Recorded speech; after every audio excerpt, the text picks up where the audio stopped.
आजची रेसिपी मसाला पापड. पूर्ण कट पाहिजे हे सगळं बिया काढून घ्यायचे. त्याच्या मीठ पण टाकू शकते मी. इथे चाट मसाला ऐकलेला आहे सोबत नाही का मसाला ऐकलेला आहे. तुम्ही लाल मिरची टाका, दुसरा मसाला पण टाकू शकते. इथं मीठ घेतलेलं मी.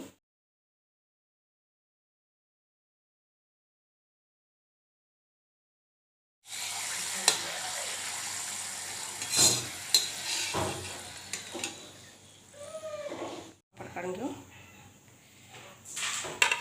काकडी आपण टाकू पापडावर.